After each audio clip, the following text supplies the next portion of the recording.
मैं रफीक कामदार, हिंदुस्तानी रिपोर्टर में आपका स्वागत है। 2 दिन पहले हमने आपको एक खबर बताई थी कौसा चांद नगर स्थित कोकन हाउसिंग कॉम्प्लेक्स सोसाइटी की, जिसमें ग्रीन व्यू अपार्टमेंट करके 2 इमारतें हैं, ए और बी विंग। बिल्डर से एनओसी लेने के बाद में सोसाइटी के सदस्यों ने इस बिल्डिंग को बनाने की ठानी थी।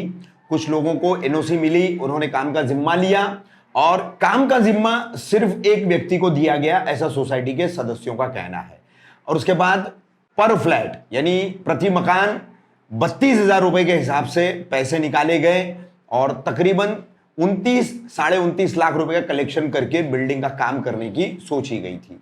कलेक्शन हुआ, पैसे इकट्ठा हुए, काम हुआ, मगर उस दौरान काम का जिम्मा बिल्डिंग में ही 4थी मंजिल पर रहने वाले असगर अली शेख को दिया गया था और उन्होंने इस काम में काफी घपलेबाजी की, काफी घोटाले किए, ऐसा तमाम इन बिल्डिंग के लोगों का आरोप है। आज हमारे साथ में असगर अली शेख मौजूद है। क्या उनका इन आरोपों को लेकर के कहना है, क्या खुलासा है, जो आरोप लगाए जा रहे हैं बिल्डिंग के अन्य फ्लैट धारकों द्वारा, उसके बारे में उनका क्या जवाब है, आज हम उनसे यह जानने की कोशिश करेंगे। असगर भाई, ये जो तमाम आरोप है, green view building A B Konkan complex housing society, ये जो भी आरोप लगाए गए हैं, 32,000 रुपए हर एक घर से वसूला गया, बिल्डिंग का अधूरा काम था, काफी सारा बनाना था, टेरेस के लीकेज का भी काम था, काफी सारे काम थे, तो क्या कहेंगे इस पर? आप पे जो आरोप लगे उसका क्या खुलासा है आपकी तरफ से? अस्सलाम वालेकुम। ये जो आरोप लगे हैं ये बेबुनियाद है। इनके पास लिखत में ऐसा कुछ नहीं है कि ये बता सके कि मैंने काम नहीं किया है, और जो मैंने काम किया है एनओसी से लेकर अभी तक उसका पूरा ब्यूरो मेरे पास है लिखत में, और प्लस चालान इनवॉइस के साथ। जो पैसा बकाया लिया गया, जो बिल्डर का पेंडिंग अमाउंट था वो लिया गया, ट्रांसफ़र अमाउंट लिया गया, लिखत में मैंने पुलिस स्टेशन में सब सबमिट किया है। एनओसी जब बिल्डर से ली गई थी 2015 में, तभी 2 लोग मेरे साथ जुड़े थे, जिसमें एक है मिस दिलशाद शेजवलकर और दूसरा एक मोहम्मद हुसैन असगर अली। हम 3 लोगों ने एनओसी ली थी बिल्डर से 2015 में, जिसमें लिखत में बिल्डर ने दिया था कि फ्लैट 605 आप लोग बेच के बिल्डिंग का काम पूरा करो, पेंडिंग अमाउंट मेरा निकालो, प्लस अगर कुछ बचता है तो 32-32 जैसे आप तय कर रहे हो लोगों से लेना, वो लेके आप पूरा करो। 2015 में हमने मई में तय किया था कि लोगों से पैसा लेंगे, जिसका लिखत में एफिडेविट लोगों ने करके दिया था कि बिल्डिंग का काम पूरा करना है तो आप पैसे निकाल के पूरा करो। 6 महीने में पैसे देने की बात थी, लेकिन 1.5 साल होने के बावजूद पैसे पूरे नहीं निकले। प्लस ये दोनों मेरे साथ जुड़े थे, सोसाइटी के लोग जुड़े थे रफीक भाई, कि ये काम पूरा करना है हमको। मई 2015 से दिसंबर 2016 जबकि मैं बाहर गया, 1.5 साल तक ये मेरे साथ जुड़े थे, जिसका बाकायदा मेरे पास पूरा फोटोज, डिटेल्स, एवरीथिंग मेंशन है विद चालान्स वगैरह, जो भी मैंने मटेरियल्स इनपुट किया है सोसाइटी में। ये लोग सीधे मुँह कर रहे हैं कि इनको पता नहीं, ये नहीं जानते क्या अमाउंट लगा है, किसने लगाया, कैसे किया। जबकि जाने के पहले अक्टूबर में मैंने सबको मीटिंग लेके डिटेल में दे दिया था, हर एक चीज़ का अलग अलग ब्यूरो किया था कि कौन सी चीज़ में कितना पैसा लगा है, कौन सी तारीख को लगा है। ये पहले मैंने उनको सबको दे के अक्टूबर में, नवंबर में अगेन एक मीटिंग लेके दिसंबर 18 को मैं यहाँ से निकला। जाने के बाद ऐसा सुनने में आया कि मतलब काम नहीं हुआ, वो आएंगे काम करेंगे, काम रोक दो, आगे काम नहीं करना है। हालांकि मेरा इंटेंशन काम रोकने का बिल्कुल नहीं था। मैं बोला अगर आप लोग नहीं कर सकते, आपको मसला है, तो उसके अगेंस्ट मैं किसी और को खड़ा करता हूँ जो काम पूरा करे, ताकि जो फ्लो है वो रुके नहीं। क्योंकि एक बार रुक जाता है तो फिर वही 1 साल भी निकल गया तो फिर बिल्डिंग चूनी लगेगी। काम तो उसको जब किए तभी पूरा करो। 6 महीने का काम 1.5 साल खींच चुका था, फिर भी काम पूरा नहीं हो रहा है। ऊपर से ये एलिगेशन मुझ पर लगा रहे कि काम कुछ नहीं हुआ।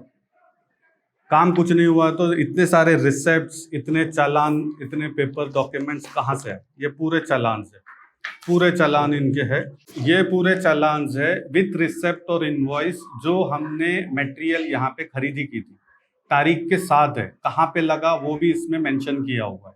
अच्छा, इसमें ये जो आप हिसाब का एक बुकलेट बता रहे हैं, हाँ जी, आपने बनाया था? हाँ जी, देखिए ये बुकलेट है। हाँ जी, तो इसकी एक कॉपी जो है, हाँ, उन्होंने मुझे बताई, हाँ, जिसमें उन्होंने बताया था कि सीमेंट के कुछ रेट्स हाँ, पर ऑब्जेक्शन थे। कहीं पर बैग सीमेंट 365 रुपए, कहीं 495 रुपए, मतलब 2 से 3 महीने में ही जो सीमेंट खरीदी गया था वो अलग अलग भाव से खरीदी किया गया, उसमें भी मतलब उनका ऑब्जेक्शन था कि ये मतलब गढ़ा हुआ सब मामला है। नहीं सर, ऐसा कहीं पे मेंशन नहीं है, आपके सामने अभी भी पेपर है, आप देख सकते हैं। अच्छा, ठीक हमने है। एक एक क्लियर इसमें किया है। अच्छा, ये एक चीज है कि आप मतलब लोगों को वहां पर जो है उन्होंने 1-2 पेपर्स दिखाए थे कि कुछ लोगों को अपने घर से हाथ धोना पड़ेगा, ऐसा लिखत में आपने किसी लेटर में लिख करके हाँ सर, अभी भेजा है, तो क्या मामला है? रफीक भाई, जब मैं आया 28 अक्टूबर को, हाँ। तो मैंने उसी दिन व्हाट्सएप ग्रुप में जो सोसाइटी का है ग्रुप आपका। उस पर मैंने हाँ। डाल दिया कि मैं आ गया हूँ। हाँ। नेक्स्ट डे 29 को मैंने लिखत में नोटिस बोर्ड में लिख दिया कि 11 तारीख को मीटिंग होगी, जो भी मसले मसाइल है, जिसका जो भी प्रॉब्लम है वो आके बैठे सामने क्लियर करे। क्योंकि मैं नहीं था तो ठीक है, लोग सब्र किए, इंतजार किए मेरा, अल्हम्दुलिल्लाह तो आ गया हूँ, तो मेरा फर्ज है मैं उनके सामने बैठ के क्लियर करूँ। तो मैंने उनको लिख के दे दिया कि आप 11 तारीख को आ जाए, मेरा 12 दिन का क्वारंटाइन है, वो क्लियर हो जाता है, उसके बाद हम मीटिंग में बैठ जाएंगे। तो मीटिंग में हमारे साथ 9 लोग जुड़े, तो उन्होंने अपने डिटेल्स बताया, मैंने अपना बताया, प्लस वो खुद कबूल करते हैं कि आपने ये देखे गए थे भाई। 9 लोग जो थे जुड़े हाँ जी, मीटिंग में आए, हाँ जी, हाँ जी, तो ये जो परसों हमारे कैमरे पर जितने लोग आए हैं, हाँ, अलग अलग नाम है सबके, हाँ जी, नाम तो हाँ मैं जी। ले नहीं पाऊंगा, हाँ। उनमें से कुछ लोग थे क्या? सर ये 9 लोग जो है, ये 4 एक ही घर के एक है। अच्छा, 4 लोग जो आपके वीडियो में है। हाँ। एक उनका जीजा जी है, 2 भाई है, और एक उनका भाई छोटा वाला। अलग अलग फ्लैट ओनर है ना, लेकिन वो फ्लैट ओनर सर एक उसमें है ही नहीं। 302 का फ्लैट ओनर जो मोहम्मद अली अपने आप को बता रहा है, हाँ। वो असलम के नाम पे है, उसका छोटा भाई। अच्छा, लेकिन ये लोग कैसे है, ये एक ही घर के लोग हैं जो अपनी मफाद के लिए दूसरों को बेघर करना चाह रहे हैं। अच्छा, इनका जो घर है 304, इसका बिल्डर ने उनको कोई पेपर नहीं दिया है। अच्छा, और दूसरा जो दुकान है शॉप, हाँ। ये दोनों पेपर पे साइन मैंने किया, विटनेस पे, लैंडलॉर्ड से मैंने करवाया। इन लोग ने मुझे बोला कि डॉक्यूमेंट्स हम सबमिट करेंगे, हालांकि है रिलेटिव, बट रिलेटिव नाम के लिए है। बिजनेस जब सोसाइटी के टेबल पे आ जाते हैं तो हमको एकदम स्ट्रेट बात करनी है। तो ये लोग मुझसे वो धोखे में रख के पेपर मुझसे साइन करवाए, लैंडलॉर्ड से साइन करवाए। ये अपना बचाने के लिए मुझे जलील कर रहे हैं और मुझे लोगों के सामने शर्मिंदा कर रहे हैं। अच्छा, जबकि लोग एक उनका आरोप है हाँ। कि पैसेज और बिल्डिंग के डक्ट की जगह आपने जो है वो कब्जा करके उसको जाली वगैरह लगा करके जो है वो आप पैसेज की जगह और डक्ट बिल्डिंग का वो पर्सनल इस्तेमाल में ले रहे हैं, जाती इस्तेमाल में। ऐसा कुछ नहीं है। मेरा रूम एकदम एंड में पड़ता है रफीक भाई, और वहां पे मैंने 2 फीट आगे करके गेट लगाया, एकदम एंड, वहां ना किसी का आना जाना है ना कुछ। और डक की जो जगह बता रहे हो, डक की जगह पे मैंने ग्रिल लगाया हुआ है। सपोज किसी को यूज करना है तो यूज कर सकता है, ऐसा नहीं कि नहीं है। यस, ग्रिल लगा हुआ है, गेट टाइप में है, वो यूज कर सकते हैं। ठीक है। ऑब्जेक्शन लेना होता सर तो वो चीज के लिए अभी तक वो तुड़वा देता अगर गलत होता तो, लेकिन उन लोगों ने टीएमसी में कंप्लेंट की है उसकी। हाँ, लेकिन वो गलत नहीं है। वो टीएमसी आती भी है तो अल्हम्दुलिल्लाह कोई मुश्किल नहीं, वो वेरीफाई करके जा सकते हैं, सर्वे वो करेंगे। ठीक है। अच्छा, अभी वो मसला उनका कहना है कि वो लोग काफी दिनों से पुलिस स्टेशन जा रहे हैं। हाँ जी, पीएसआई घुगे के पास जो है उनकी कंप्लेंट एप्लीकेशन जो है उसका इंक्वायरी चल रही है, और आप वहां कोऑपरेट नहीं कर रहे, वहां जा नहीं रहे, वहां सामने आ नहीं रहे, घुगे साहब आपको बुला रहे, फिर भी आप जा नहीं रहे, क्या कहेंगे आप? नहीं, घुगे साहब से मैं बराबर कांटेक्ट में हूँ, कल भी मैं उनसे मिलके आया, उनको ये सब चीजें मैं बता दिया। 4 फाइल्स रेडी है, एक फाइल पेंडिंग है जो मुझे मंडे मिलेगी। अच्छा, क्योंकि ये एक एक चीज सीरियल वाइज एवरीथिंग अटैच करना है। यानी मंडे आपको फाइल मिल जाएगी तो उसके आने वाले 2-3 दिनों में पुलिस स्टेशन में दोनों पार्टियां सामने बैठ जाएगी। हाँ, और घुगे साहब के पास दूध का दूध और पानी का पानी हो जाएगा। यस, ये इनको मैं कल दिखा चुका चारों, वो बोले इकट्ठा दो, एक एक 2-2 दे के सेंस नहीं है, आप इकट्ठा पूरा ट्यूसडे सबमिशन कर दो। इसके अलावा आपको और कुछ कहना है? सर जी, ये लोगों को गुमराह किया जा रहा है। लोग जानते हैं असल में क्या मसला है, लेकिन लोग घबराए हुए हैं। अच्छा, लोग अगर सामने खुल के आते हैं तो उनको पता चलेगा। ये 8-10 घर वाले हैं जो मसला कर रहे थे, बाकी लोग अच्छी तरह जानते हैं कि मैंने बिल्डिंग के लिए क्या किया है, लेकिन घबराए हुए। अब उनकी घबराहट दूर करने के लिए उनको क्लियर स्टैंड पकड़ना पड़ेगा कोई एक, या तो कोर्ट केस में जाएगा तो फिर बिल्डिंग और खराब होगी, क्योंकि काम नहीं हो पाएगा। मैं आया शुरू से मैं एक ही बोल रहा हूँ कि 32 के ऊपर आप लोग को देना नहीं है। लिखत में मैंने ये डाला है नोटिस बोर्ड पे, जो बकाया है, जो पेंडिंग है, वो बिल्डर से हम जो रूम है उसका बेच के पूरा कर लेंगे, प्लस जो बकाया पेंडिंग अमाउंट है, ये देखिए सर जी, इसमें लिखा हुआ है 4,27,000 और आने हैं। अच्छा, बिल्डर का जो फ्लैट है 5,000 लैंडलॉर्ड को देना है, 1 BHK जो आदमी उसमें रह रहा है 5 उसको लाख हमको देना है। शिफ्ट करना है। हाँ, हाँ। बचा पैसा प्लस ये अल्हम्दुलिल्लाह बिल्डिंग का काम पूरा होता है। हाँ, यही 9 साढ़े 9 लाख रुपए तक की रकम हो जाती है। नहीं सर, ये हाँ। 20 तक जाती है 20 रकम। तक जाती है। हाँ, अच्छा तो 20 लाख में काम होता है। अच्छा। जरूरी नहीं 20 में ही होए, 21 भी लग सकता है, 19 भी हो सकता हाँ है। बराबर है। हाँ, लेकिन अल्हम्दुलिल्लाह बिना किसी से 1 रुपया लिए काम कर सकते हैं। लेकिन ये एक आदमी जो हुसैन है, मोहम्मद हुसैन असगर अली, हाँ। ये एक अपने मुफाद के लिए लोगों को बरगला रहा है, गुमराह कर ऐसा आप कर। यस, क्योंकि उसका एक ही बेनिफिट है उसमें कि वो अपना घर और अपनी दुकान बचाना चाह रहा है, अच्छा जबकि दोनों के डिटेल्स मेरे पास अवेलेबल है। वो बचाना चाह रहा है लेकिन नहीं होगा, अच्छा। क्योंकि बिल्डर ने उसको पेपर नहीं दिया है। मेरे विटनेस पे उसने पेपर लिया है लैंडलॉर्ड से, अच्छा और वो मैं क्लेम करके रुका सकता हूँ, क्योंकि वो पैसा सोसाइटी में आना है। अच्छा। सोसाइटी का पैसा अच्छा, वो खा रहा है। वो बोला आपने, अच्छा हुआ एक वो मोहम्मद अली करके जो नाम ले रहे हैं ना, तो उन्होंने बताया कि कुछ 50,000 रुपए आपने जो है सीवरेज लाइन, वो भी बताता हूँ सर, वो भी बताता हूँ। अलग से कुछ लिया आपने, फिर सोसाइटी का भी पैसा उसमें लगवाया। देखो sir, Mohammad Ali room number 107, हाँ ओके, इसमें इनके रूम पे लगा था 45,000, 48,460, 48,460, जिसमें से 20,000 सोसाइटी ने पे किया, 25,000 हमने इनसे लिया। अच्छा इसमें क्या हुआ था, इनका WC बिल्कुल सीढ़ी के नीचे आ रहा है, नीचे जो आ रहा है। एंट्रेंस। हाँ अब सीढ़ी के नीचे आ रहा है, पानी टपक रहा है, नमाजी लोग जाते हाँ। हैं, औरतें उतरते, बच्चे खेलते, गंदा पानी उन पे गिरेगा। हम्म। तो उसके लिए हमने उनसे रिक्वेस्ट की कि आप आपका WC अंदर ले लो, हाँ। जो भी होगा सोसाइटी आधा शेयर करेगी, आधा आप करो। अच्छा उसमें उन्होंने तय किया, कंफर्म किया, कर लिया। लेकिन हाँ। उनके ऊपर फ्लैट वाला जो है उस वक्त सोसाइटी के साथ नहीं जुड़ा था, अच्छा सोसाइटी में नहीं जुड़ा था। तो मैं उनको बोला कि सर वो जिस दिन जुड़ जाएगा मोहम्मद अली भाई, उस दिन हम लोग उसका करके ले लेंगे। अब जो जुड़े हैं पहला उनका कर ले, ताकि फिर बाद में दूसरे का भी हम क्लियर करें। एक साथ दोनों लेके बैठना है तो टाइम जाएगा। तो ये चीजें उनको मैंने क्लियर की थी उस वक्त। लेकिन अब आने के बाद कुछ दूसरा ही चल रहा है, लोग समझने को तैयार नहीं है, जबकि बिल्डिंग बुरी हालत में चले जाएगी अगर ये मसले ऐसे ही बढ़ते रहेंगे।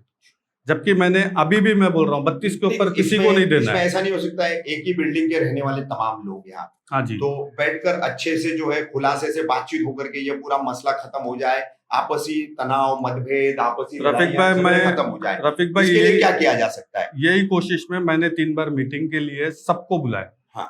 ये ऐसे नहीं कि 1 या 2 है, तमाम ग्रीन व्यू के लोगों को अच्छा मीटिंग के लिए बुलावा दिया है, और ये मेरे पास लिखत में है, नोटिस बोर्ड में मैंने अटैच किया है। अच्छा लोग लेकिन घर पे नहीं आ रहे थे, क्योंकि कुछ खौफजदा थे, कुछ इसके बातों में आए थे। अच्छा अब 9 लोग जुड़े थे, अब 15 हो गए, अल्हम्दुलिल्लाह थोड़े दिन में और बढ़ जाएंगे। हमारी कोशिश यही है कि बिल्डिंग का काम पूरा हो। अगर मैं गलत होता तो आप इतना सोचे 47 लोग क्लेम नहीं कर सकते थे, जबकि 18 महीने ये मेरे साथ खुद काम कर रहे थे। अच्छा वीडियो अभी मेरे पास है मोबाइल्स में, उनके फोटोज है वीडियोज में, उस वक्त के काम के। अच्छा वो मैं अभी शो कर सकता हूँ कि वो मेरे साथ जुड़े, और वो बता रहे हैं कि उनको पता ही नहीं काम क्या हुआ, किसने किया, कुछ काम नहीं हुआ। तो कुछ काम नहीं हुआ तो ये बिलें सब कहाँ से आ गई, ये इतनी इनवॉइसेस कहाँ से आ गई, जबकि खुद उन्होंने लिख के दिया है। ये देखिए, आपको मैं पेपर बता रहा हूँ, इसमें उन्होंने खुद लिख के दिया हुआ है लैंडलॉर्ड को। ये हुसैन की साइन है सर, ये हुसैन, इसमें उसने लिख के दिया है 605 का रूम बेच के 5 लाख उनको देना है, प्लस बचा पैसा बिल्डिंग का काम पूरा करना है। ये उनके हाथ का लिखत है। अच्छा ये मेरे पास पुरावा एक है, एफिडेविट लोगों से बनाया था, उसमें हम तीनों ने साइन लिया, ओरिजिनल्स मेरे पास है। ये गोरे साहब को TMC में हमने दिया था एफिडेविट, इसमें हमने मेंशन किया था कि 6 फ्लोर के ऊपर नहीं बनेगा। ये हुसैन की साइन, सिर्फ हम रिपेयरिंग काम करेंगे। इसकी ट्रू कॉपी मैंने सबमिशन की हुई है। अच्छा ये डिटेल्स है, इसकी तारीख देख लो आप, इसमें 2015 की डेट है। हाँ, ये एफिडेविट फ्लैट्स वालों के साथ किए थे टैक्स के लिए हमने, और टैक्स के लिए भी हमने तीनों ने साइन की इसमें कि 32 लेंगे, लोगों का बकाया पूरा करेंगे और काम करके उनको देंगे। ये भी डिटेल्स पूरा मेरे पास है, इसमें सब ओनर्स की साइन है, पूरे ओनर्स की साइन है इसमें। ये ओरिजिनल्स मैं आपको शो कर रहा हूँ, ये लोग खुद देखे, उन्होंने खुद साइन किया हुआ है, इसको तो नहीं झुटला सकते आप लोग।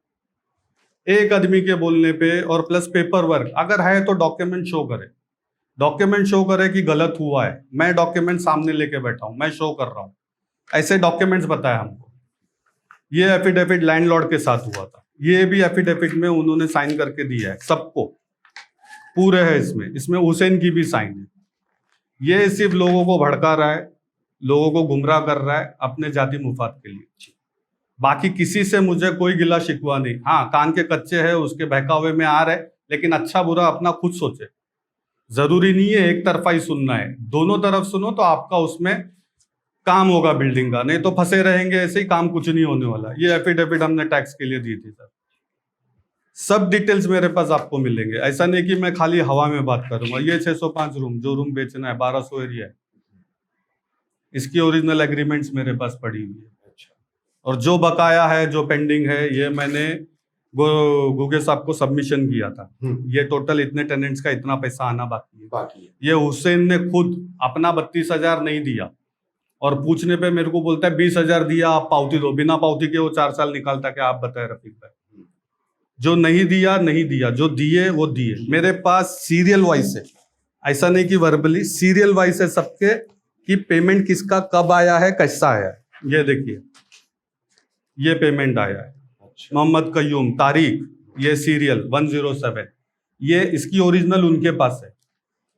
ये आपको पूरे सीरियल वाइज मिलेंगे। इसको तो झुटला नहीं सकते ना कोर्ट में, ये तो बोलेगा ना खुद कि भाई इतना पैसा हमने दिया है, तो पैसा रसीद भी लिया है। रसीद नहीं है, क्लेम आप करोगे 4 साल बाद, तो कौन ये एक्सपेक्ट करेगा? बगैर रसीद के कैसे कौन मानेगा? पैसे दिया? कौन मानेगा? कोई नहीं मानेगा। ये पूरा मेरे पास है, पूरे रिसिप्ट ओरिजिनल्स मेरे पास रखे हुए। जब भी जिसको चाहिए ग्रीन व्यू मेंबर्स आके देख सकते हैं। रिसिप्ट सीरियल के साथ मैं बताऊंगा जो उन्होंने पैसा दिया और जो मैंने लिया, मेरी साइन उसमें है। पैसा 32 मैंने लिया है, वो मैं आज भी कबूल करता हूं, मेरे पास है। क्योंकि एक आदमी के पास अकाउंट रहेगा, अकाउंट मिलेगा। 4 जन के पास रहेगा तो काम में नहीं पता चलता। इसीलिए मैंने किसी को इंटरफेयर नहीं करने दिया, लेकिन मेरे साथ जुड़े थे दोनों। ये बात मैं साबित कर सकता हूं, मेरे पास डॉक्यूमेंट्स है उसके लिए। बिल्डर पे जो केस हुआ था, उसका केस नंबर 584/2013 में सरकार बिल्डर्स की तरफ केस हुआ था सोसाइटी से। सोसाइटी के चारों करता धरता जो बोल रहे हैं कि उन्होंने नहीं किया था केस, ये उनका लुकआउट नहीं है। इसमें पैसे मैंने खुद लगाए थे 2012 से। इसका डिटेल्स चाहिए, केस नंबर मैं अभी दे रहा हूँ 584/2013 का। दूसरा, ये एक केस हुआ था जब ऊपर की स्लाइडिंग गिरी थी, उसमें मैंने हुसैन को छुड़ा के लाया था कोर्ट से 5,000 की कैश जामीन पे। वो कैश जामीन की पावती अभी मेरे पास है, मैंने उसका कैश रिटर्न नहीं लिया है। ये इसीलिए रखा है क्योंकि मेरे को पता है ये सोसाइटी का है, सोसाइटी करेगी हाल इसको। ये सब डॉक्यूमेंट्स मेरे पास है। ये हमने किया था विधानसभा में बिल्डर के खिलाफ एलिगेशंस, क्योंकि बिल्डर हमारे काम नहीं कर रहे थे, बिल्डिंग के रूम अलॉटमेंट नहीं कर रहे थे, तो उनके लिए हमने जो खर्च किया था वो भी मेरा खुद का पैसा लगा हुआ है। जो मैंने अकाउंट्स दिया है उसमें मेरे खुद के 6 लाख लगे। 24 लाख बिल्डिंग का हिसाब मेरे पास अभी है जो खर्च हुआ है, लेकिन जो ऊपर के 4 लाख है वो मेरी जेब से गए हैं। मैं अभी भी उसमें क्लेम कर सकता हूँ, मुझे अभी मिले नहीं है। वो मेरे से मांगने के बजाय मुझे देना चाहिए, क्योंकि आज कुछ लोग उस घर में हैं, क्योंकि बिल्डर उनको रूम नहीं दे रहा था। वो अच्छी तरह जानते हैं कि असगर भाई रहने से उनको रूम मिला, और वो मेरे साथ आज भी जुड़े हुए। अल्हम्दुलिल्लाह 15 जुड़े हैं और जुड़ेंगे इंशाअल्लाह। बिल्डिंग का काम पूरा होगा, मेरा एक ही मकसद है। बाकी ग्रीन व्यू के लोग, मुझे सिर्फ आपसे मतलब है, क्योंकि मैं आपकी जिम्मेदारी लिया था। अगर आपको अपना अच्छा बुरा सोचना है तो अभी सोचें, क्योंकि अगर एक केस में चला गया तो केस 1-2 साल 3 साल में खत्म होने वाला नहीं है, ये फिर लंबा चलेगा। जो बिल्डिंग का थोड़ा बहुत काम हुआ है, जरूरी नहीं आपको हमेशा फ्रेश दिखे। 1 साल निकल जाएगा तो फिर उसमें कुछ काम निकलेगा। तो आप अच्छा बुरा अपना खुद सोचे। बकाया की लिस्ट मैंने सबमिशन कर दिया है, डिटेल्स पूरा दिया हुआ है, और मैं अगर कुछ गलत बोला हूं तो मुझे अभी बता देना इसमें ही, क्योंकि मेरे पास डॉक्यूमेंट्स प्रूफ के साथ मैं बात कर रहा हूं। मैं वर्बली किसी को नहीं बोलता, ये आप लोग सब अच्छी तरह जानते हैं। इंशाल्लाह अगर बिल्डिंग के हक में रहेगा तो सब सही होगा, नहीं तो फिर अंजाम भुगतने के लिए सिर्फ एक आदमी के लिए सब तैयार होगा।